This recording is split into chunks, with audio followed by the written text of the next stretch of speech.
Hello, everybody. This is Kingpin Podcast. My name is Amani Shields, and I'm your host. And we have with us today Arno. I've met Arno from HU. He's a professor in Hustlers University in the personal finance department. Is that correct?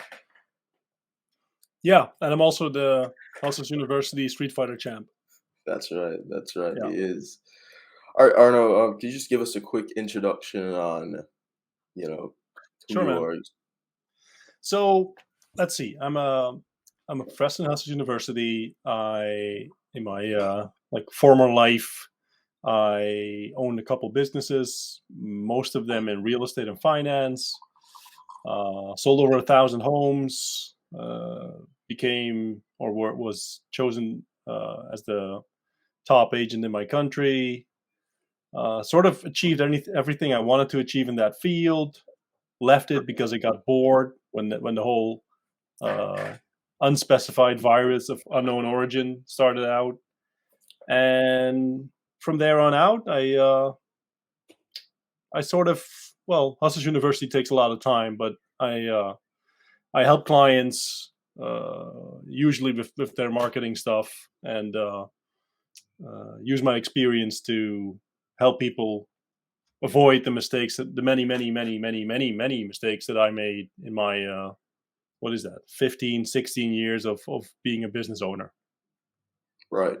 And I know that you also do email copywriting. Is that correct?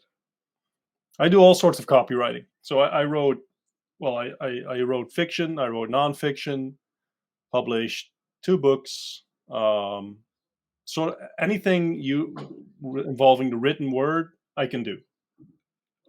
All right. Both in Dutch and in English, but Dutch is like a forgotten language. I think you'll find more people speaking Latin than Dutch. So English is my main thing that I talk and write in. You'd find more people speaking Latin than Dutch. I mean, how many people do you know that speak Dutch? Well, to be fair, actually, I think I know 0. one. Yeah, I know me. one. No, other than you. Oh, I knew. really? My dad had a business partner from a Oh while wow, back. that's interesting. Yeah. No, like I say it. I say it like as a throwaway comment because like everywhere you go, you always find Dutch people somehow. Right. I have no idea why, but we're everywhere. Like we used to sort of rule the world and have colonies everywhere, and then we gave it all back and became like a pussified country. But Yeah. like in general, it doesn't really make sense to like English is the money language, so it makes much more sense to speak and talk English than it does Dutch. Right.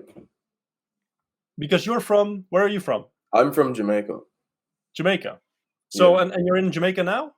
I'm in Jamaica right now. My goal is to get out. Like in Jamaica, the language is English, or what is it? Yeah, it's English, and then we also have like our patois. And what's that? It's like a dialect? Yeah. Yes. Interesting, man. Like I've never been there. Like it's also not at the top of my list for locations to be. Maybe that's wrong. I don't know. Is it good? No. All right. Here's the thing about Jamaica, right? It's great if you have money and if you're gonna spend some time there, but it's just not enough for my ambitions because it's super small and if I were to conquer Jamaica and be like the king of Jamaica, I still wouldn't be. Yeah, I still wouldn't be that much of a big deal anywhere else other than Jamaica. How many people live there? 2.9 million. That's total. small. Yeah, that's really small. I think we have like 16 or 17 million in the Netherlands now, and I don't even know. Belgium has like, I have no idea, maybe 5 million people or something. I'll probably be off by a few millions, but it's a small place, Jamaica. Then. Yeah, it's super small, and like 80% of that 2.9 million is like are in the country and doing like by the countryside, and so it's much less than that actually. But like how does the country make money then? Is it tourism? Is there something tourism. they export? Really? Yeah. Tourism, and they do export like things like Jamaican Blue Mountain coffee, and but I think they would be making a lot more money if the government handled like sold marijuana, because We that's have a one big thing in thing. common. Like both of our countries are famous for weed. Yeah, yeah. Since recently, though, we have started getting dispensaries in Jamaica. So we had a few legal dispensaries. But even before that, like people would smoke weed all the time. It wasn't legal, but they'd still do it. Like they don't Yeah. really care. You know? Well, in the Netherlands, for a long time, it was legal to smoke. It was legal to sell, but you couldn't buy it. Like as a because we have these. You say dispensary. They were called coffee shops in the Right, Netherlands for some weird, I right, don't know why, because you don't go to a coffee shop to buy coffee. You go to buy weed, right. and then but the coffee shop couldn't buy the weed, so it sort of Mm, had to start to exist from nowhere, and then they could sell it. And I'm not up to date on the law now, but it was so retarded. It was like, and I'm not a big weed fan. I think I said this in Hustlers University before. I think it's lame and gay, but yeah, to neither am each I. their own. Yeah. So are you still in the Netherlands now? Yes, I live here. Have a family here. Spend most of my time here, so I travel a decent amount around the world because it's fun. But like my home base is the Netherlands. Yeah. All right. And where's the best place you've gone? Like your favorite place to go? Hmm, that's a good question. So let's see. I went to Dubai at the beginning of this year, which was like January or February. That was a lot of fun. Um, let's see. Well, honestly, everything comes down to the people that you're there with. So I went to Atlanta, Georgia. Had an amazing time. It was great. Location was nothing special, nothing Right, really right. amazing about Atlanta, but I had some great company. We had a lot of fun, and it's usually just the people that you're there with. They make it or break it, for me at least. Dubai was super fun because we did all sorts of cool stuff, and I had like a no bullshit time for the 5 or 6 days that I was there, right until I left. Then the bullshit started again. But that's a different story. Right. That's with the whole uh, virus situation. Yeah, so I had to sort of escape from Dubai because I tested positive on a certain unspecified virus with unknown origin, Right, right. and luckily, like a negative test soon uh, revealed itself, and everything was fine. Yeah. Yeah. It's weird, things happen. Right, bro. Well, I want to get more into like the sales aspect of things, Sure. right? Firstly I want to start off with outreach. Like when you're doing like copywriting, whether it's, the fiction or the I'm not sure how all the fiction goes. I only know about email copywriting. No. I mean, for what I was saying, like any sort of copy, I can do any sorts of copy. Like I in terms of paid stuff, so the things that I'm paid for, 99% of that is just non-fiction, obviously. Like it's business stuff. I just I wrote copy for like fiction for fun. I still do every now and again. I read for fun as well, which is like a dying thing in the current world. People just watch the videos. Like I remember my nephew telling me, this is like this is 10 years ago. And my nephew tells me, "Yeah, Uncle Arno, I'm not really into books.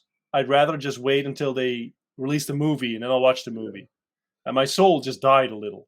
I'm like, and like my nephew is completely retarded now, by the way. So my prediction came true. Anyway, Yeah. well, that being said, like the copywriting stuff, yes, obviously, if you do read outreach and get clients, it's all going to be nonfiction usually. Like I recently had like an assignment where I needed to come up with some fiction story for like an art collection, and that was fun because it was different. But usually, it's gonna be nonfiction, obviously. Yeah, it's Yeah. sales copy. So when like getting clients, do you do outreach, correct? Yeah. So, like, I'm actually I've scripted a video. I wanted to shoot it today, but I didn't find the time. I will probably do tomorrow. Um, where do I start? Let's see. So in the beginning, when I started out, when dinosaurs roamed the earth, I learned copywriting because I got frustrated with traditional prospecting. So imagine me, like I'm like 19 or 20, right? And I get into real estate.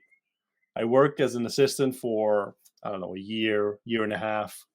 And I'm the world's worst assistant. Like I'm not good with files. I don't do administration well.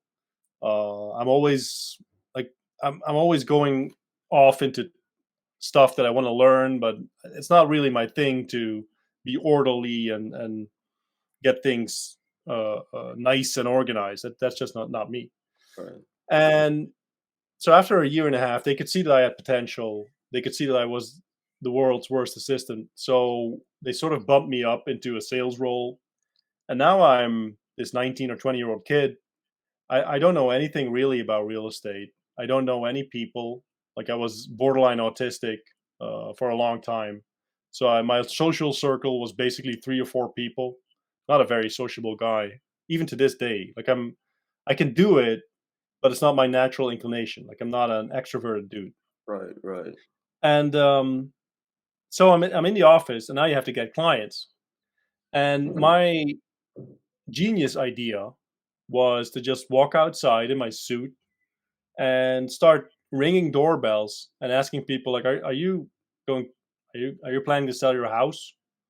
And then after a while, I updated the script to, are you planning to sell your house, or do you know anyone that is planning to sell his or her house? And I did Right. that for, I don't know, uh, at least 2 months. And like every day, that was my thing. And I was the only dude doing it because no one really is dumb enough to keep doing that. Like I was Right. relentless. And Right. like I would have these 6 hour days where you go door to door to door, and it's tiring, right? And like maybe in 6 hours I would get 1, 2, maybe 3 appointments, and maybe I would close one, and it was doable, but it was sort of frustrating because like doing door to door, for anyone that's listening in or considering it, it's awesome training. I would 100% recommend doing it to like do some character building, because people are rude or nasty. They're telling you no. They're slamming the door in your face, and it sort of builds character in that way. Because after a while, I didn't care anymore. Like I would just keep going like a robot.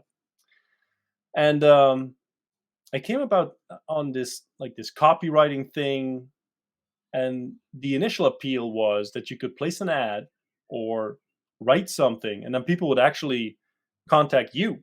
So instead of you contacting them, they would contact you, which sounded like a great deal to me because I was running around neighborhoods in my suit in the middle of the summer. That was pretty harsh, right?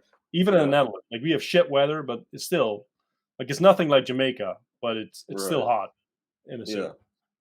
So I learned copywriting, start to learn that. I start to place ads, and it actually happened. Like people actually started calling me, which was bizarre. Like I remember the the feeling that I had when I put an ad in a newspaper, but back then it was a newspaper, Right. and people actually called me saying, "Hey, I saw your ad. I'm interested. Can you send me a report or can we whatever?" Right.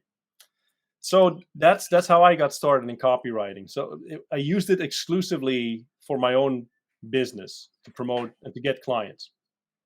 And later on, as I got better and better, I started getting questions from people asking like, "It looks interesting. Can you help me out? Do my advertising or something?"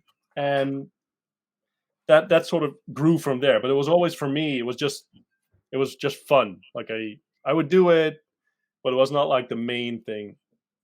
And when I quit real estate, I sort of, I didn't really have anything to fall back on. nor did I really need it. Like I was And I was you quit. fine. You quit a few years ago, correct? Yeah, like I quit 2 years ago Right. approximately, and there was nothing really like I quit, but there was no backup plan. That's really me. Like I'm not. I have a pretty high risk tolerance, and I did fine financially, so it was all good. And then uh, I decided, well, let's see if I can get some copywriting clients. Started doing outreach and built up a portfolio pretty fast. And like the main thing that I see from people getting into the field or trying to get into the field is the problem that they're doing so little that it doesn't move the needle. Like you really really really underestimate how much you have to squeeze the balls of the universe to get it to go your way. Uh, like in a so for example, let me give you a decent example. I used to do one of my businesses during the past 15 years was selling sales training to real estate agents because real estate Right. agents suck at sales and they're scumbags in general. Like if you're a real estate agent watching and you're one of the few that isn't, good for you, but 99% of them are. So I did real estate sales training, and the offer was basically uh, come to a training. It's about I don't know $1,500 or $2,500, and come for a day, and I'll train you, and we have 12 spots, something like that. And I remember starting out doing that, and I bought a list of all the real estate people in the Netherlands, which is like 5,000 people or something. Right. And I had this thing planned out where I sent them like a letter, like an actual letter with a stamp on it. So I printed that out, put it in the envelope, put a stamp on it, got it to the mail, and I knew approximately how like the numbers that I needed to do, and sent it out. And they like the letter was basically I can show you how to get more clients and sales and money. Send in your form through fax, or I don't even think I did email back then. I might, but most of it was fax. And fax in your order form, and I'll send you the free report. And the free report was a sales letter that I wrote, like I don't know, an 8 or 9 or 10 page sales letter.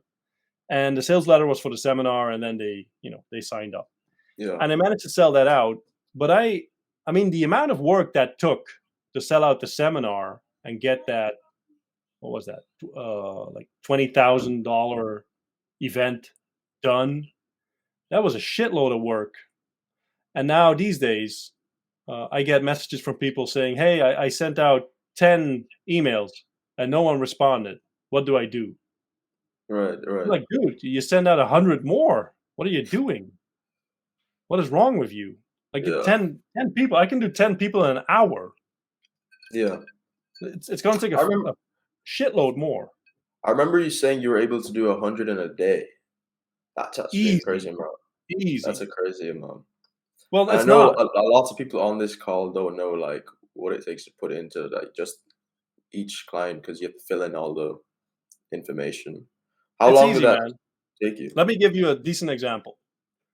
Oh, wait. I'll give you a decent example. I'll also give you like a decent example of a dumb mistake that I made, and this was very recently. So I was in real estate and finance for a long time, right? So I sold homes, I also sold mortgages, and I was pretty decent at it. So I decide, you know what? I know all these like mortgage brokers, financial advisors. They all have shit copy. Like everywhere you go around you in the world, look around. All the copy is complete garbage, dog shit. It's all crap. So I decide to do something where instead of like going from client to client to client and doing like the thing where you go on YouTube or Instagram or God Right. forbid TikTok or something, I decide to just find out the the addresses of all the financial advisors in the Netherlands in this case, because I wanted to keep Right. it easy. And I usually people in a niche, like let's say you're a farmer or a tractor salesman or you're a surgeon or whatever. These people are usually findable either on LinkedIn or they're part of a professional organization. You probably, if you're like a neurosurgeon, there's probably some sort of organization that lists all the neurosurgeons in your state or area or whatever, right? Well, there was for financial advisors, so it's really easy to find them. They're all listed on a site, and I go to Fiverr. I pay some dude, I don't know, $10 to scrape all the email addresses for me. Turns out it was a little more work, so I paid him, I don't know, $80 or something. Like that didn't really hurt me, but I could have gone smaller. But now I can't remember exactly the number, but I have like 2,500 email addresses. And what I do is basically put together a cold email and start sending cold emails out. I don't know, 300 a day, saying, "Hey, was looking through this and this site, so the site where I found them, and notice your office. What I do is I help financial advisors attract more clients, make more money, and blah blah blah, something like that. And if that sounds interesting to you, let me know, and we can find some time to call." And that's it, right? So that's the same email to all those 300 people. Yeah, basically, I would do that. Like my cold email is pretty decent, and it's a different approach to like I could 100% justify the other way around as well. I could have said like let me go so this site listed all these people, right? I could have gone through these people 100 a day, go to their website saying, "Hey, was looking through this, saw your website. I I think you might be missing X on your site." Give them some sort of compliment on their site or comment on their site. And what I do is I help financial advisors, blah blah blah. I could have done the same thing. Maybe that would have been more successful or not. It wouldn't, because I'm about to tell you the dumb mistake that I made. But there's more ways to skin this cat. You can do it both ways. But I decided to just bang out in math. So I did an easy 300 a day. I do that every day for 3 days. So now I'm at like 300 or 1,000, and I keep getting the same response. It's weird. So I sent these out, and a lot of them, like maybe let's say 10%, for example, 10% of them immediately email me back saying, "No, I don't want more clients. No, I don't want to make more money. No, I don't want it," which is weird. I mean, who says I don't want to make more money? I don't want more clients. It's weird, right? Right. It was like nothing I've ever seen before, and I've been in the game for a while. So a couple of them say, "Yeah, let's jump on a call," and I jump on a call with them, and I say, "What's up, man? Why? I mean, first of all, why? What made you jump on a call with me?" And I go from there. Right. So the first three, I remember this very clearly because this was a couple months ago, maybe 3 or 4 months ago. I'm not sure. It was like an experiment just to see what would happen. Jump on a call with this dude, and I say, like, "What made you jump on a call?" And he says, "Well, things have been super busy for the couple past months, and I really don't need anything right now. Like, I have more clients than I know what I can do with. I make all the money I want, but maybe in the future I need something like this, so I decided to jump on the call." And this pattern repeats itself. And I found out that the the mortgage brokers, at least in my country, maybe in more countries, are like overwhelmed with people wanting to refinance their homes because the interest is low right now. Like they're overwhelmed with clients. They don't want any more clients because they don't know how to handle it. Right. Yeah. So for me, that was pretty. It was eye opening. It was also pretty dumb because I usually don't make the mistake. Like I usually know roughly what the target client wants and what he struggles with. But I was behind. Like I was when I got out of the finance thing. That was a couple of years ago, and things had changed drastically since then. So I there was a disconnect, right? Right. But there's nothing sort of stopping you from doing the same thing, approaching people in the same niche. The only thing stopping you is really your brain or using your brain. Because I see so many people saying, "Hey, I reach out to this client, and he tells me that I got this email from 6 more people today alone, blah blah blah." Well, that means you're not really being creative, are you? Like you're doing the same shit that everyone is doing. And I understand it because I started out way back when clueless as well. But there's nothing stopping you from finding, I don't know, all the uh I just gave the example of financial advisors or real estate agents, uh, coffee shops, uh, car dealers, whatever, all of the whatever in your area or anywhere really, and just approaching them saying, "Yeah, I'm the guy that helps car dealerships increase their sales by Facebook ads or Right. email list, whatever," right? But it's all here. Like you have roughly the same brain that I have. We have roughly the same gray fat sponge between our ears. There's nothing stopping you. It's just creative problem solving. Yeah, and I know HU students are kind of taking over the world of the copywriting outreach. Like, I can't email anybody in a specific niche anymore because they're always like, no, no, no. I've told you guys like 500 times every single day. Like, I remember I got the email back from a guy yesterday or 2 days ago, and he was like, "Am I on some list or something? What's going on?" And another guy, another guy, yeah, says, "I get one of these every single day, and I'm tired of it. I don't know what to do." You know, Yeah. so and it's the Maybe you can same. tell them like, just send me the money and I'll get you off the list. Right. No, don't do that. No, but you know why? In Hustlers University, we have by the time we're recording this, we're at like 60K or something, 60,000 members.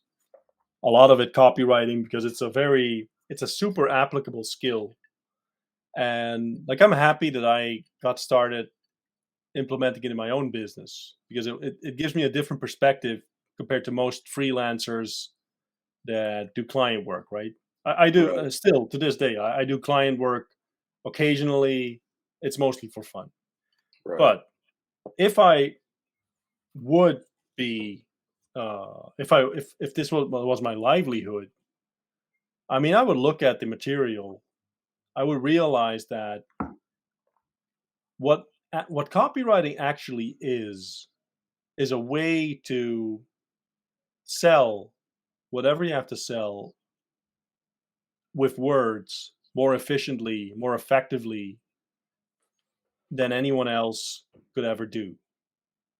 So, advertising is like copywriting is salesmanship in print.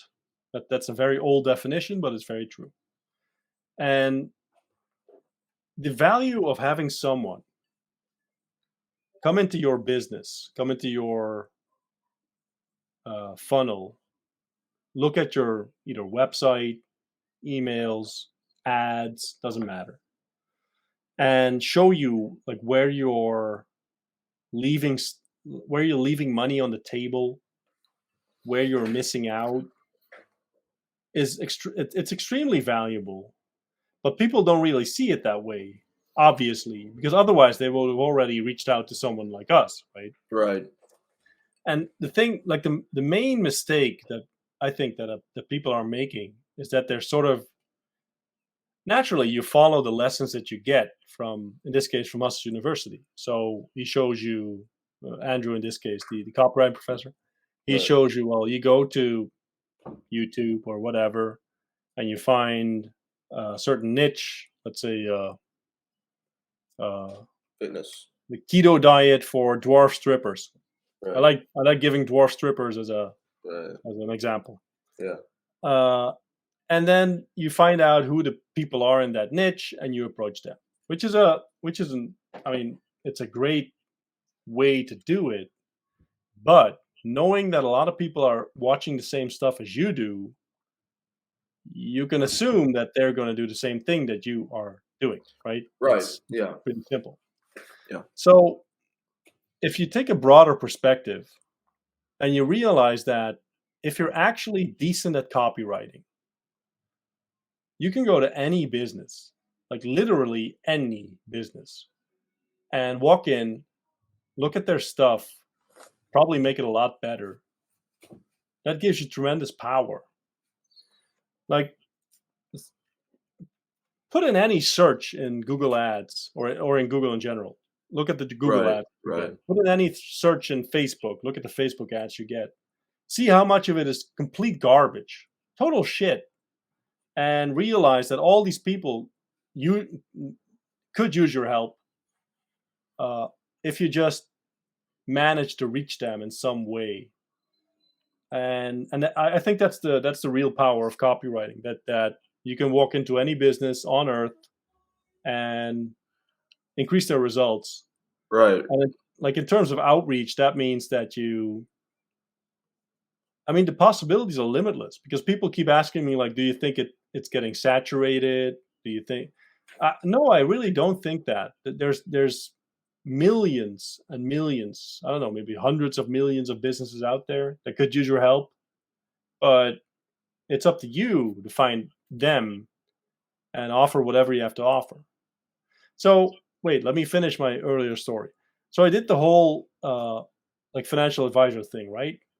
Right. And like I paid I paid two Fiverr dudes like maybe $200 in total because I wanted to get it done fast. Sent those emails out, did a few calls, took a few hours of my time until I realized, holy shit, I made a massive mistake. These people don't really, Need your services. yeah, they're not open to it. And I signed up two clients, made about, I don't know, $4,000 or $5,000, I think, in copywriting stuff for rewriting websites or whatever. And all in all, that was I consider that a failed experiment. I still made $5K on I don't know, maybe max $500 investment. So it's still pretty good, but it's a Right. failed experiment to me because, Yeah. but anyone could do this anywhere. Like it's not hard. You can look up take whatever business you want, that has decent profit margins. Like I considered doing the same thing for plastic surgeons or dentists or anyone that or who are like, oh yeah, well, plastic surgeons or you probably have some sort of term for the people that do the boob jobs for the chicks or whatever. Like these people make excellent money and they have shit websites usually. Nothing Yeah. stopping you Yeah. from Definitely. finding them, approaching them. And you can be the guy that does that because how the hell would they know? True. True. And that's what I've had to start doing. Like I kind of separated myself from the normal the fitness coaches and I had to go elsewhere because everywhere I went guys were just telling me, stop emailing me. I'm getting hundreds of these. Yeah, it's You the know, it only was way. Like it was if it's pointless. easy, everyone's gonna find them. It's Yeah. easy. Like obviously, no one. I mean, that's the same thing for everything really. If it's easy, everyone is gonna do it because it's easy, right? And then Yeah. people are gonna give up because I sent out 10 emails, didn't work. No, you're retarded. You didn't use your brain. Like you can extrapolate to anything. Like let's say, let me limit it to your example for like let's say fitness people, right? Right. Even in your like where you are in Jamaica with like 3 million people, there must be a lot of gyms out there, right? There are a few. Yeah. And there must be a decent amount of personal trainers, even in Jamaica. Yeah. I mean, what's stopping you from hitting up these people? And like, for example, I'm giving, it's not the best example because you're in Jamaica, you speak English, you can hit up anyone, right? You can Yeah. also do American trainers, whatever. But you Right. can find tens of thousands, hundreds of thousands, maybe millions of personal trainers, and you can easily find those dudes and basically say, hey, I help personal trainers find clients by Facebook ads, by emails, by Instagram captions, by YouTube, whatever. Doesn't matter. Whatever they need doesn't really matter. And then you just do the outreach, and I can do this with any niche, really. Like it's hard to do with, for example, for pizza places or something because the transaction size is low.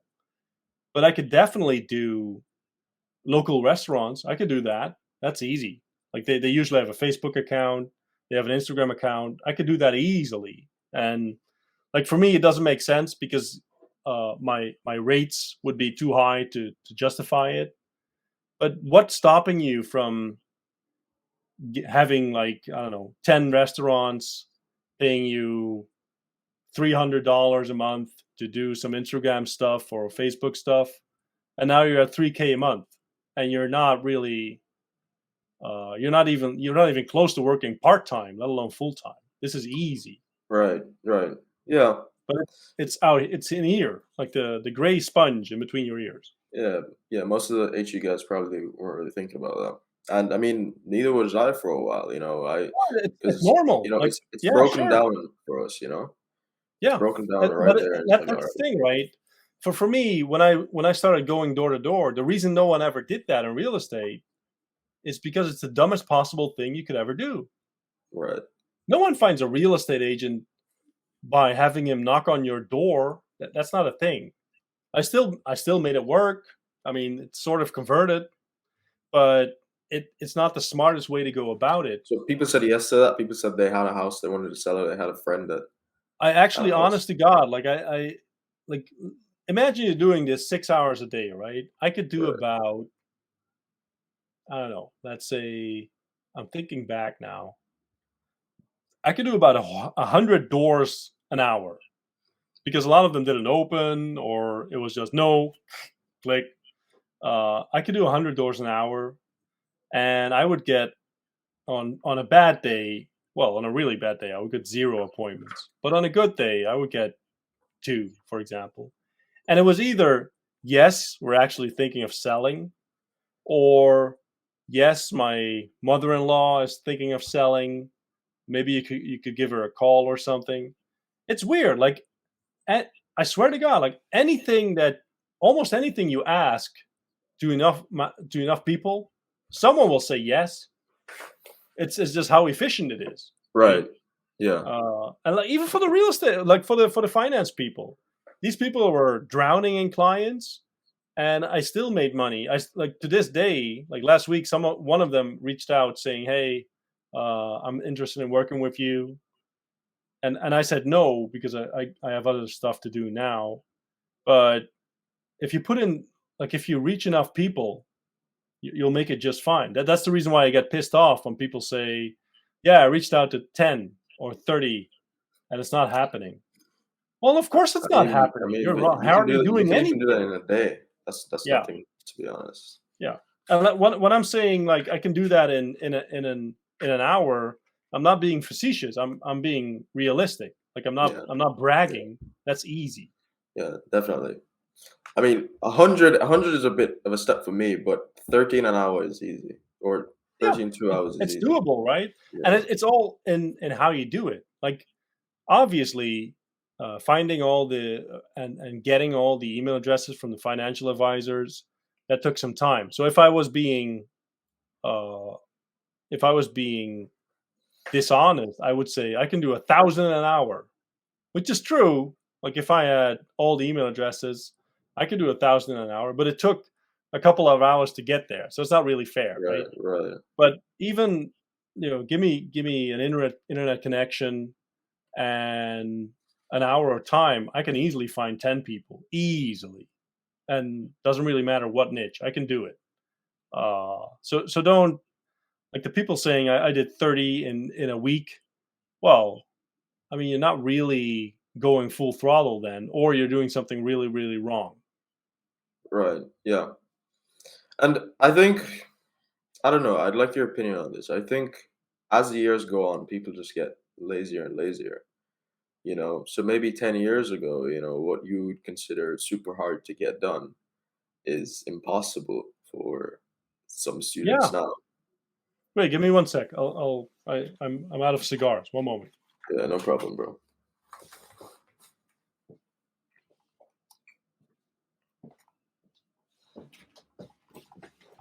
Yeah, I'm back. All right. So I actually commented this to someone. I'm not sure. Like it's a couple days ago, and I'm not sure about the comment, but it was something like my my email CRM thing won't really work well, and now I have to send emails manually to people. How do I solve it? It's really annoying. And I told him, like, when I started out and when I was doing the direct mail, I had to buy the list. Then I had to compile the list in Excel. Then I had to take out all the bad addresses. Then I had to mail merge it. Then I had to put it into, like, mail merge it into Word for my sales letter.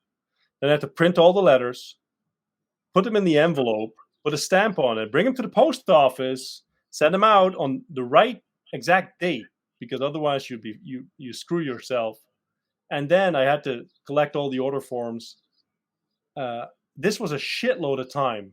I'm sure you can handle your email sending manually.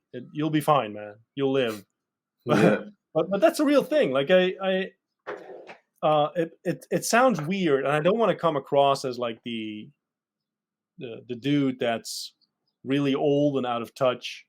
But there was a time when I, as a kid, well, I'd say as a kid, like even when I was your age, like 17, 18, 19, the internet wasn't really a big thing back then. You still had encyclopedias. So if I had to find something, I would go to the library, which is weird right now, right? Who goes to the library? But I had to go to the library, find whatever I needed to find. And if I wanted to respond to an ad, I would either have to pick up the phone or I had to send a fax or whatever. And I think you're absolutely right. Like the whole delayed gratification compared to immediate gratification has really messed up our expectations of stuff. Like even now, I see people in the affiliate section of Hustlers University.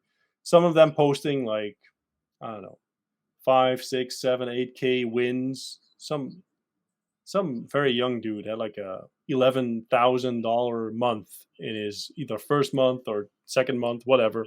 That's that 13-year-old kid, right? Yeah, it's incredible, right? It's Yeah. great. And respect to him. He did a great job.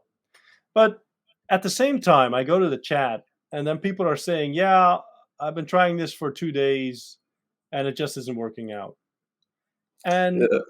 to me, that I don't know. It's a new thing. Like I think I wouldn't say it's a TikTok thing, but I would say that TikTok makes it worse. Yeah, definitely. Definitely. TikTok is haram. Yeah. Definitely. It really does mess up your attention span, Even for me, like I go on there, right? I have a TikTok account. Luckily, some dude posts for me, and I have another dude that needs to do it as well. So I need to up the amount of times that stuff gets posted on there. But anyway, I have a dude that posts on there for me, and every once in a while I go to check on my account just to see if I'm not, maybe he decided it's like a KKK account now, and he's doing white power stuff. So Right. every once in a while I Right. need to check, right? Right. It wouldn't be good. And so I go on there, and TikTok is smart. Like I have the app, and I go on there, and the first thing you see is some bimbo doing a dance in her bikini, Yeah. and then I'm looking to find my account. So I swipe, and there's another bimbo, and more bimbos, and then there's something Right. else, some animal, and another Right. bimbo, and it just goes, and it keeps going. Like I actually, it's almost embarrassing to say it, but I found myself scrolling it for 5 minutes, thinking, oh, more, more, more, and it's so it drags you in. So It weird. really does. It really does. It's super Yeah, addictive if you let it just grab onto you. and I'm a man. I like bimbos. Right. I True. can't do anything about it, but it's insidious. Like the smartest people in the world are working on that stuff, making sure they steal your attention and your time and your focus. And it should piss you the fuck off that they're doing it. Yeah. Yeah. And it's the same thing with like any other. It's the same thing with now YouTube is doing it. Now Instagram is doing it. Like it's super addictive to get on any of these platforms now. Like I'll Smartest be people on. in the world, Yeah. 100%, man. Like, and they're all learning from each other, and it's so easy to manipulate your inner reptile brain. Like wait,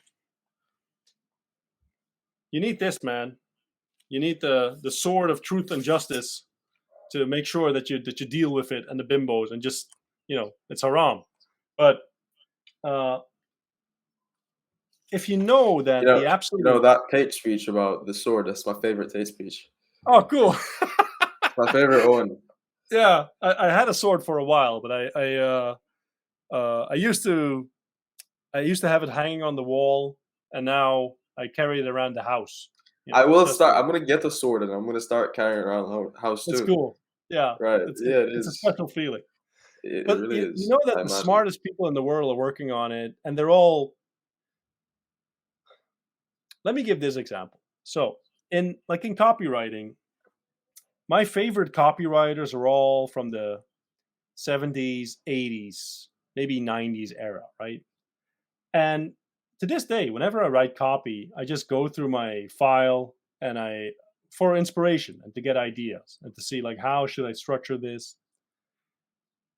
If you're making, let's say you're starting a new TikTok account today, if you're not looking at like the top TikTok dudes or girls in your area, like in your area of expertise, your niche, you're dumb. You need to look at that because it's very algorithm driven. Like you can see what they're doing and mimic it and then make it slightly better, and it's easy to sort of get to the top. Like we've seen a lot of people get to massive follower numbers that way, and it's very similar for any medium or area of expertise that you want to develop, where you look at these successful people in it and do it.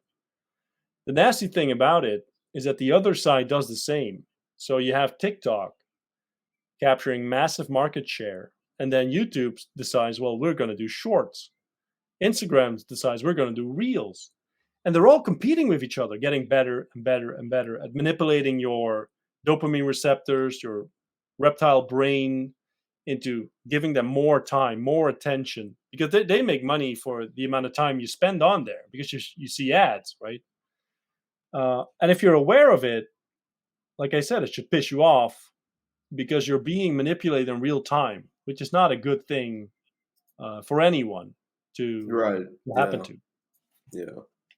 It's the same with weed. Like uh, let me bash weed some more, but the whole weed culture is insidious uh, because of the fact that people all tell each other, you mean it's not addictive, it's good for you, it cures cancer and every other ailment under the sun, and weed is actually great. It's fantastic, and then you have this whole force of society telling you it's great, while you really know it's not.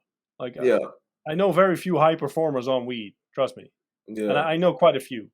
Uh, None of them that I know are on weed. So yeah, Mm. And because I'm in Jamaica, right? yeah, So I see a lot of people start smoking weed from like super young. like super young. Yeah. And as years go by, you in real time you can see them getting slower. You can see their reactions getting slower. Their even their physical appearance. I don't know if it has to do with the weed, but even the physical appearance kind of gets a bit distorted. Yes. And anytime you tell them, especially in Jamaica, you need to stop smoking weed, they have a bunch of arguments about why it's good for you, about why you should start. It's actually kind of crazy. It's sad. It's Yeah, sad. And like everyone in the modern world, well, I wouldn't say everyone, but a lot, like a massive force in the modern world sort of buys into the whole it's like an herb and it's natural and we have this receptors in our brain and it's good for you. No, it's not fucking good for you. You absolute degenerate. Everyone could see it's not good for you. Just look at the people doing it. They're low IQ, low performers. Uh, like very, very, very, very few high performers right. smoke weed on a daily basis. Yes, I know your favorite rapper probably does it. I'm not much into rap because like I'm an old white guy, so Yeah, you yeah. know, can't help it. But if you're looking for stuff to make you perform better, weed isn't it, man. Probably better off smoking cigars, drinking coffee, uh, and that's basically it. Like whatever takes the edge off for you, it's not good, man. You need the edge. A sword isn't good without the edge. Trust me. And that's actually what I wanted to go into more about, like just being as high performance as you can. But would you? I'm curious. Do you actually think cigars and coffee helps? Somewhat. Like I mean, honestly, I smoke cigars because I enjoy them. It has nothing to do with Performance. performance or my testosterone count or anything. Like I know people go like autistic in that area as well, right? I saw this is like 2 weeks ago that I saw someone actually say someone actually asked me if I tanned my balls. I'm Right. like, dude, what? How, what do you even mean? Like, do you know if I lay my balls in the sun? What are you talking about? Yeah. Apparently, I didn't know this, but there's this whole Yeah. movement. Yeah, well, it's bizarre. Weird, you know. right? Oh. No, I don't. I don't really have the opportunity often to tan my balls, so that's so weird. And then you have the whole like whenever I go away in Hustlers University, every once in a while, they turn my room, my personal finance room, into some no fap room where they're going on about all the superpowers you get for not masturbating. And it's weird as well. Like, dude, Yeah. you're not gonna get like Batman levels. Oh, Batman doesn't have superpowers. You're not gonna Right. get Spider-Man levels because you're not ejaculating in your hand or something. Right. It's just Right. in general. It's just something you just shouldn't do. Yeah, well, yeah, exactly. Like, it's a waste of time. It's a waste of dopamine. Probably Yeah. better not to do it. Yeah. But again, you're not gonna be superhuman if you don't. Anyhow, um, to answer your question, I enjoy coffee. By the way, I genuinely do. Again, it's the same with cigars. I enjoy it. It's not something I really do for productivity. I tried out all sorts of nootropics like modafinil, and th- there's a lot of them. There's a lot of them. Modafinil. Do you know modafinil? No, I have no clue what that is. It's a drug they prescribe to people that are narcoleptics, so they fall Right. asleep suddenly or something, right? Yeah. And it's an interesting feeling. Like I tried that when I was doing my weird sleep schedule, and it's okay. Like it's nothing earth shattering. I think the whole. Have you ever seen the movie Limitless? I haven't finished it. I've seen like 30 minutes of it. It's a decent movie. I think a lot of people sort of got sucked into the whole nootropics, psychotropics. Take a pill and I'll become a genius by Yeah. that movie. It's an interesting movie. It's just not real. It doesn't really happen that way. And in terms of productivity, your main problem, if you're watching this, 99 times out of 100, is that your dopamine receptors are fried. You're not bored enough on a daily basis to actually achieve something. We have so much instant gratification, dopamine receptor shit going on that even for me, I'll give you a decent example. If you go to the bathroom and you bring your phone, your dopamine receptors are probably fried because you're looking up all this stupid shit while you're shitting or Yeah. pissing or whatever, right? Yeah. And it's retarded. Like you should be able to do that without seeing some bimbo or some squirrel doing, like gymnastics or something. Should be able to do all that stuff because let me tell you, your ancestors did. They did just fine. But I think a lot of the issues these days is that we're not bored enough to actually achieve something, and you go through your day with your reptile brain, your lizard brain, believing that you've achieved all sorts of stuff, and the only thing you did was see some bimbo dance, and you saw a pig go down a water slide. Right. Right. Oh, solid. Yeah, but you know what really does, like, a really good thing that I found is it's a pill that Joe Rogan promotes. I can't remember the name of it, It's not but DMT, is it? no, it's it's not DLT. But it's let me see if I have a bottle. No, I don't. But there's a pill that he promotes. It's the first thing that because my friend told me about it, and he's like, "Yo, you Yeah. have to try this." And so I was like, "Yeah, it's bullshit." But I bought a bottle and I tried one, and it's actually it just gives you a calm and focused state, right? It's not something I would rely on. Like I'd maybe take No, one no, of it man. every once I'm in a not saying while. it doesn't work. Like for 100, like for real, like modafinil worked. I think a lot of nootropics probably work in some way, shape, or form. It's great.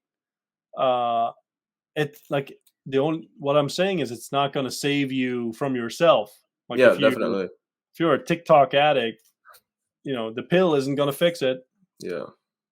And there's even like a certain level of pride that you get when you just do it without the help of anything, you know? Yeah, So that's what that's super why I kind of powerful. stopped. Yeah. Yeah. Yeah. No, I agree 100%. Like on one hand, I'm known to say that willpower is overrated and retarded. People think they can do anything by willpower, and it like it'll break pretty quickly, really, uh, unless you're like a very very special specimen or something. But in general, it's the habits that you do every day, the stuff that you do every day, or that you don't do every day, that determines how productive you are or how unproductive you are. So if your day starts with you scrolling Insta and TikTok and Twitter or whatever, well, you're going to have a shit day because, I mean, all of those things are sort of designed and created to hijack your attention. And like, I'm not any different than anyone out there. Like I have the same thing going on where it's not the easiest thing in the world to resist, but you have to resist regardless because otherwise you're going to be like a zombie. I think we lost our host.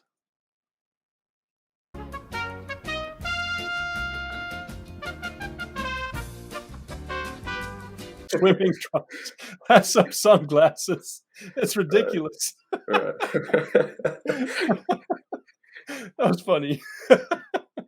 I don't know where we left off. Yeah, By the that's way, what I like was about to. We were talking about, I think it was time management or something around there, and then the power just went. When the power went, I was like, "Fuck, I lost it." No, we're still good. I just stayed here. And I think that the thing is recording, right, on your Yeah, end? it's still recording. Well, I that's hope good. it was recording when I was gone. Did you Okay. see like a live thing? Do you see that right Yeah, now? yeah, yeah. The live thing never quit. So Okay, okay, yeah, that's good. It yeah. it just Well, went everything just went blank, and I looked at the screen for a second, and I just stopped, and I was like, "No, there's no when I way." lost you, I just said like I can basically say anything I want, and you never know it. But Right. uh, Well, I, I'll I be was I'll be I'll be watching over. I was nice and decent. Right. Um, but like to finish up the time management productivity thing, what I started out with was the comment that a lot of people aren't bored enough. Yeah. And I genuinely believe that. I think that boredom in itself, like the lack of stimulation, the lack of dopamine hits getting into your brain, is actually a good thing. I think that mastery of anything, skill with anything, is dependent on you being like bored enough to pick up whatever you're doing and get better at it.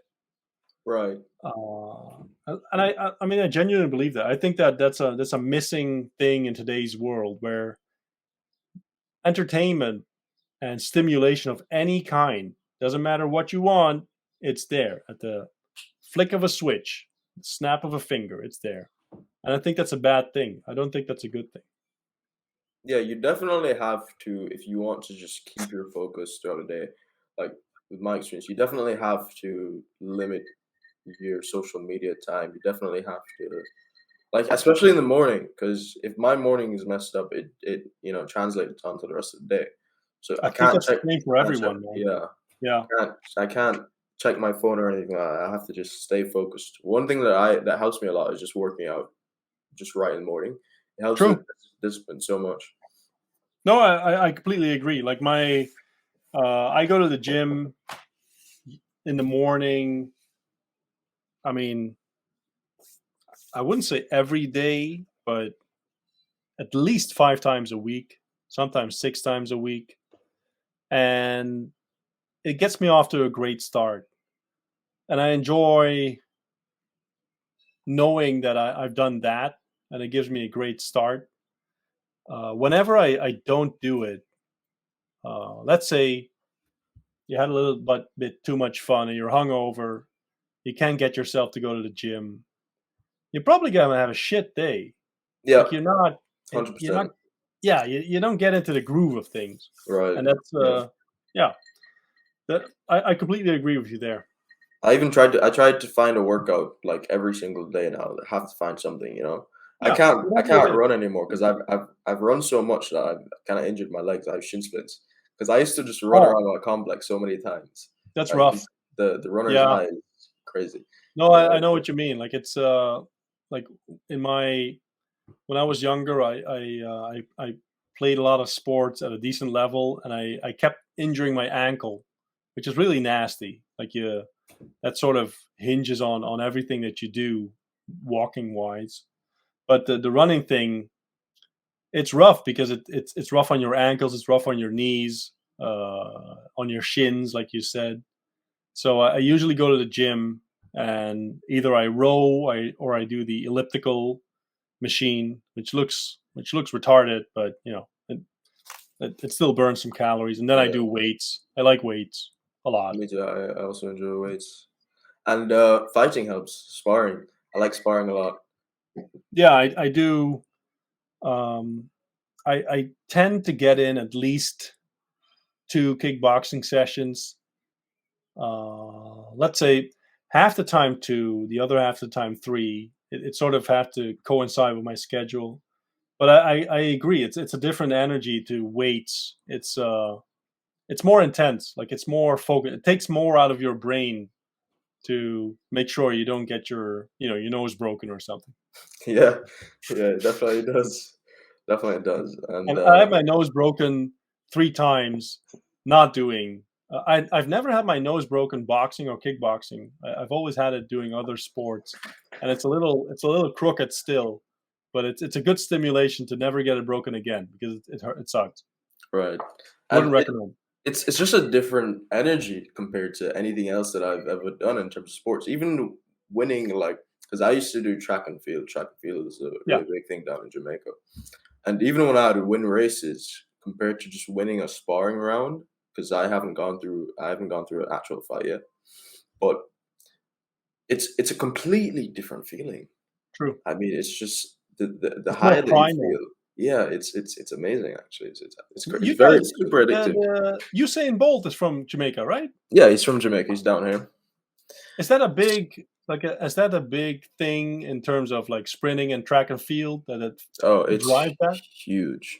Really? Yeah. Before the first high school I went to is Calabar in Jamaica, and Calabar is very well known for track and field. Really? I think like the first fastest man in the world, I can't remember his name right now, but he was from Calabar. And there's so many sprinters that went to Calabar, and there's actually like track and field is so big in Jamaica. There's actually like a rivalry between the school Calabar and this other Wow. school, Kingston College. They used to literally war with each other then. Like they fight each other, people get stabbed, people get shot. It was so And, crazy. And and it like all Kingston is the capital, right? yeah, Kingston's the capital. All right. And because I started out like when I was in grade 6, I don't know how how the system Yeah, is I over here. see. When I was in grade 6, and you go into high school after that, right? So I passed for Calabar, and my parents tried to convince me so much, don't go, don't go, don't go, right? Because there's so much violence at that school because of that. But I was determined, so I went, and it's crazy. Like they don't care about school, they don't care about education. It's just running. Like it's just you go there, you do track and field, and people would even repeat so many times just so that they could continue running at champs, right? Yeah, So I see. it's a huge thing in Jamaica, track and field, right? I You're never the knew. yeah, it's a huge thing, and that's why Like, we produce so but there many must be runners. like a genetic component to it, right? Yeah, I imagine so. I used to train. Like I trained with I had a business partner, William, and he was, I don't know, he was like 6'8" or something, like a giant, a massive human being. Right, And we had someone on staff, James he was called, and he was my size, so 6 foot and roughly the same weight as I was. And the guy was freakishly strong. Like he was of shit, I can't remember, like Nigerian descent or something. The guy was so strong, like he was stronger than William even, and William was like a giant of a human being, like the some dude that lived in the middle of the earth or something. right. And it's just weird, like the whole physical component is so, it's impressive actually to see. Like I because I'm pretty strong with my legs, and the guy just easily outlifted me with everything. It was frustrating as well, really. Yeah, yeah. Great to see. I never fought him in Street Fighter, so we will never tell. So yeah. We'll never know. We'll never know. And before we wrap it up, I was one thing that I'm curious about, right? Is we've spoken about the whole time management aspect, well, the whole reduced dopamine. Yeah. But what would you say? Is there like a specific schedule, or how would you say to get just juice as much uh, out of the day as you can? Right? Because that's something that I'd like to do, right? Yeah. Just being able to work for as long as I can. Yeah, I see what you mean. So one of the guys that actually has some very good input on this is Luke. He's in Hustle University. You can also see him in some of the Tate videos. He's the guy in charge of affiliate marketing, but really, like he's the guy in charge of a lot. Like he's super galaxy brain, super smart guy. If you see him in the videos, like he has this streaks of gray in his hair, and he's like, Right. I don't know, he's Yes. 26 or something. Yeah, I But know. I've seen Luke. yeah, he's 10 years younger than I am. But my hair isn't graying, but he's like Yes. graying in rapid time. Must Yes. be the massive amount of boozing that they do. Right. But But he's a very interesting fellow. Since if you look at the Tate speeches, right? And like I've met him a few times. Last time I met him in Dubai, and it's super interesting because they're always moving around. And I don't know about you, but for me, I get my best work done when I'm at my current desk with all the stuff that I need in hand's reach and in my regular environment. But here's a guy who's super productive, super smart, gets a lot done, and he's constantly moving around. Like I don't think he's in one place more than a few days at a time, which is amazing to me. Like I admire that. That's great. And when I talk to him about this subject, because like for me, like you're asking me questions, but I'm constantly asking other people questions that I consider to be either better than me in a certain area, or that I at least find interesting, that I want to learn from. Yeah. So I'm grilling him on productivity, right? Because Right. one of the nice things about being either in the war room or being a professor in Hustle University is the fact that you get access to these people, and people that are either smarter than you or better than you in a certain area or more advanced. So I'm grilling him on productivity, and like his routine is pretty simple. He has the list that he needs to get done, and he just works off the list, which sounds a little simplistic almost. Right. Like you're used to people telling you, yeah, I get up at 5 a.m., then I do a cold shower for 40 minutes, Right. then I defrost, right? I'm, Right. I'm not big into the cold shower thing. I'm sorry. It's just not a thing. I don't know. It's self torture. But Sure. anyway, to each their own. But he's very simplistic. And over the years, I've tried all sorts of things. Right. I tried to hack sleep. Experimented a lot with that. Did a lot of time management. Did a lot of scheduling. Thing that works best for me is really, it comes down to something really simple. It's very similar to sales, where really if push came to shove, I did maybe one or two closes, and that's it. That's all you need. For productivity, it's very simple. You wake up when you wake up. So I don't really do the 5 a.m. thing. I Right. don't even do the 6 a.m. thing. I usually wake up when my dog wakes me up, my dogs, and they wake me up around 7 a.m., which is nice. And if my dogs wouldn't do it, my kids would do it, and they would wake me up around 8, or well, 7:30, 8. So I wake up. I don't do breakfast personally. I just do coffee, and I go to work out. Uh, then I get back, and then I make my schedule the day before, in the sense that I know what 3 things I need to do. And for me, well, let's say, I'll give you a recent example. Let's say today. Today, I knew I had to do 3 things. One, I had a sales letter I needed to work on, and I had some client work that I needed to do, and I had some Hustlers University stuff that I needed to do to work on.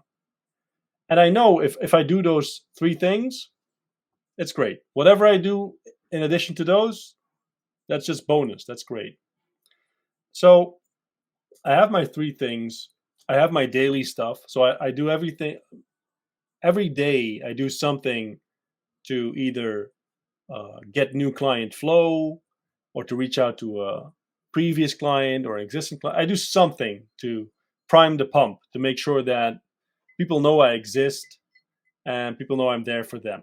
So, for example, what I do, and this is something that might be interesting to your audience, whenever someone posts either a win, or whenever I see someone winning, or whenever someone achieves something, I congratulate them if I can. Like, for us as university, there's so many that I can't go. Like there must be hundreds a day, so I can't DM everyone. But I always pick one or a couple in Hustlers University, a couple in War Room that I reach out to and that I say, hey man, that's a great achievement. Uh, if we talked before, that's great. If not, I tell something personal and I just reach out because it doesn't cost me anything. And it's genuine because I really enjoy seeing people winning. And it's also something positive that people see from me to them because I said this before, like in Dutch we don't have this. I'm not sure if like in the Jamaican dialect if you have this, but it was when I went to the United States for the first time, right? If you see someone doing well or someone Right. says, hey, I just made a lot of money, in English, maybe American, I'm not sure, but in English you say good for you, and you actually mean it. You're happy for them. Great job, man. Good for you. In Dutch, that doesn't happen. Like we don't even have that expression. If we say it, it's sarcasm. We don't really mean it. Right. If someone achieves something and I say good for you in Dutch, that sort of means like shut up, don't stop bragging, you're being an asshole. And it's really weird. Like it's a cultural thing, right? Yeah. How is that in Jamaica? Do you have that thing? Not that I can think of. Not that I No. can think Well, of. But we for we us, we, we typically would say the same thing, the same English, good for you. yeah. Well, for us, it's really it's envy basically. It's saying, you know, pipe down, man. Just relax. You're not special. You're not, But in English, you actually mean it. Like, good for you. And it was interesting because like this was I don't know 14, 13 years ago. I'm not really sure. I learned that, found out that this was a real thing. You could actually congratulate people on their success and actually mean it. And I made a habit of it since to actually, if possible, I'll reach out to you and say, hey man, that's great. And I genuinely mean it because I want everyone to succeed. I love seeing that. And that's one of the daily things that I do because I love seeing people winning. And then I have some daily stuff that I need to hit. Like I need to write whatever, some tweets. I need to look at my goals, like all that sort of stuff. But in general, I have like three big things that I need to get done in a day. If I get those done, it's been a good day. Because if I get those three things done every day, I'm gonna go over 1,000 good things a year, and I can guarantee you that's gonna be a good year. Right, right. All right. That's that reminds me of, I don't know if you've ever heard of 75 Hard. Come again? I don't know if you've ever heard of 75 Hard. I It's don't a think. program by this guy. I believe his name is Andy Frisella. And it's 75 days, and you basically like do these tasks. It's like you drink a gallon of water, you do two 45-minute workouts, and so and so and so. And then that's the first phase. And then the second phase, which goes into like a whole year, because that's 75 days. And after you finish the 75 days, you can go on to do like a separate phase. Yeah, of And course. the beginning of that phase, it's like you do all the 75 hard things. And then after that, you have a list of 5 things that you have to get done every single day. And if Cool. you get them done every day, that day is a win. You get them done. You don't get them done, that day is a loss. And just taking that out, that really helps me. Just having a list of things and I uh, love it. arranging them by priority, even, it Yeah, helps me get things I done. learned this from. Do you know Jerry Seinfeld? No, I don't know who that is. So this is shit. When was this? I think it's the '90s. Not sure. Jerry Seinfeld had Yeah, I've heard a the name. show. Yeah, the show was Seinfeld, Right. and the guy had an extremely successful comedy show, and he quit when he was the biggest show on television. Right. And he was a stand-up comedian, and I remember reading. I'm not sure if it was his book or somewhere else that I read it, but he had this rule where if you want to be a decent comedian, you write a joke every day, and he called it the chain. I have a Hustlers University exclusive video about it in the Arno Lifestyle channel, and he said, what you want to do, you have this calendar of every day, and every day that you actually write a joke and you do some work on it, you cross it off, and you get this chain of crosses. And what you want to do is make sure that your chain is as long as humanly possible, because that's the only way you're going to get better. And that's such a it's such an interesting and powerful principle that you can apply to anything in life. Like if you're going to have a 90-day workout chain, there's no way you're not going to lose Improve. weight, gain muscle, gain endurance, whatever, right? Right. If you're a writer and you write every single day and you write, I don't know, 250 words, 500 words, you're going to be a better writer after a while. It's unavoidable. Right. That's the way things work, right? I gave this example in the chat a while ago where if you're a baby, let's say you're I don't know, 10 months old, because that's the age that this happened with my kids. You're 10 months old, and you, for the first time, you decide to stand up and waddle around on two legs, right? Right. Never in history has there been a baby that decided to waddle around on his 10th month birthday, whatever, and then a week in, he decided, well, fuck this. I'm just going to crawl around. That's way easier. I'm not going to fall. It's way easier just to crawl around. I can get around, because you'd be a sad adult, right? Yeah. That doesn't happen. But then people go to adulthood and they sort of decide that this is a viable way to live. Yeah, Right. I tried this copywriting thing, but 10 days out. Yeah. Sent 10 emails, nothing, never got anything back. I mean, that would be a sad state, right? Yeah. Like a 7-year-old crawling around. That'd be lame. Yeah, definitely. All right, man. Well, before we wrap this up, right? Yeah. The last question is, even though Hustlers University has, attracted, and many other groups have attracted so many young guys just like me interested in making money, maybe this podcast gets to a few guys that are just scrolling through YouTube, no reason, playing video games. What's your advice right now to younger guys? Maybe they don't have any money to invest, but they want to start making money. They want to start living the financially free lifestyle. They have the dream of being an entrepreneur. What's your advice for people like that? So I think I'm gonna paraphrase something that I saw Dylan Madden say, the freelancing professor. He had a great quote where he said something like, the difference between you and making, I don't know, 5K or 10K a month is just 3 months of focused time and commitment. That's all there is between you and that. Like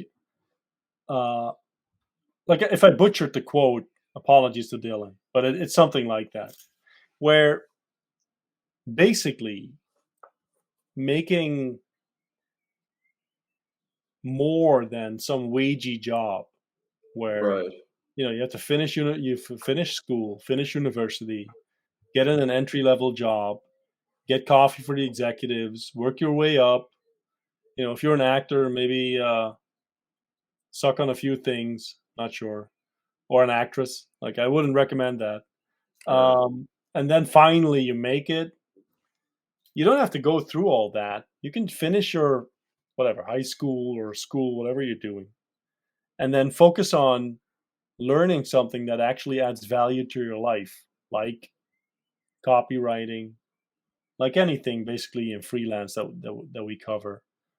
And if you apply yourself to it and do the work that most people aren't willing to do, there's no reason for you to ever take some wage slave job or low position job. Like I know a few people in War Room.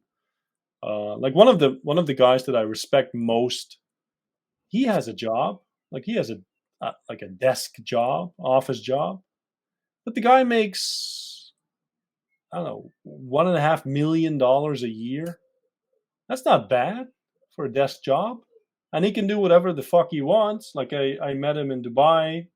He had time off whenever he wanted to. He could make his own schedule, but the only reason he could was that he was a highly skilled individual.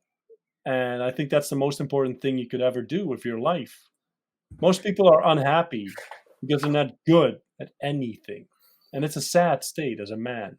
Right. You need to be good at something, and preferably something that's marketable and it's valuable in the current market.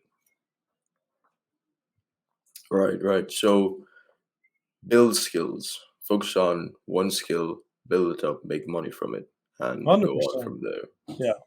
And if I would have to pick one skill, it's copywriting, because it's selling in print, and Yeah. selling is the It's taking base money life from thin skill. air. Yep. 100%. All right, Arno. I want to thank you very much for coming on the podcast today. Let the people know where they can find you. Or Yeah, sure, man. So I have a YouTube channel. It's Arno About, I believe. If you Google that, you'll probably find it. Maybe you can put it in the description. I'm a boomer. I don't know if all that stuff works. yeah, I'll link it in the description. Good. I have Yeah. a Twitter channel. I even have a TikTok channel if you're, if you insist on that. Right. And if you're in Hustlers University, feel free to ask me any questions you want in the personal finance channel. If you're not, please join and use the link that my gracious host provides you. Right. And I'd love to see you there, because I think it's a great start for anyone wanting to make money in today's economy. Right. All right. Thank you once again, Arno, for joining the No problem, man. podcast. And I Happy to enjoyed be it. here. Yeah, I enjoyed it, man. Cool. All right. I Happy to enjoyed be it. here. Yeah, I enjoyed it, man. Cool. All right. Later, bro. Good luck, man.